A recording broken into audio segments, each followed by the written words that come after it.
IPL 2026 ఇంకా ముగియక ముందే ఆటగాళ్ల వేలం ట్రేడ్ వార్తలు బయటకి వస్తున్నాయి. ఐపీఎల్ 2027కి ముందు అన్ని జట్లలో భారీ మార్పులు జరిగే అవకాశం ఉన్నట్లు తెలుస్తుంది.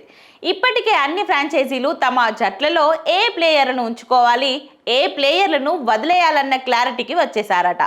వచ్చే ఏడాది అన్ని ఫ్రాంచైజీలు భారీగా ప్లేయర్లను బయటకు పంపే అవకాశాలు ఉన్నట్లు తెలుస్తుంది. అందులో హార్దిక్ పాండ్యా పేరు ముఖ్యంగా ప్రముఖంగా వినిపిస్తుంది. హార్దిక్ పాండ్యాను ట్రేడ్ ద్వారా దక్కించుకునేందుకు 4 ఫ్రాంచైజీలు ప్రయత్నిస్తున్నట్లు నెట్టింట కథనాలు వస్తున్నాయి. Chennai Super Kings, Kolkata Knight Riders, Lucknow Super Giants, Rajasthan Royals ఫ్రాంచైజీలు ఇప్పటికే హార్దిక్తో టచ్లో ఉన్నట్లు తెలుస్తుంది.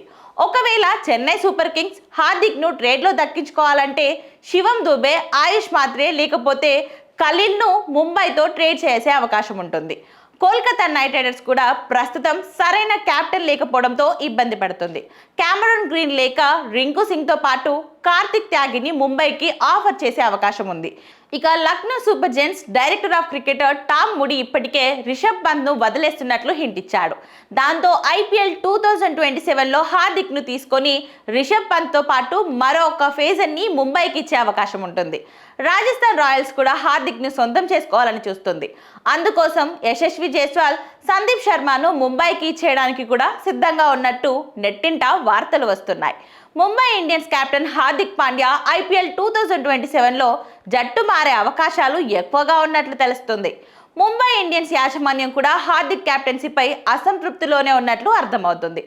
మరి ఐపీఎల్ 2027లో హార్దిక్ ముంబైలోనే కొనసాగుతాడా లేక బయటకు వెళ్తాడా అన్నది ఆసక్తికరంగా మారింది.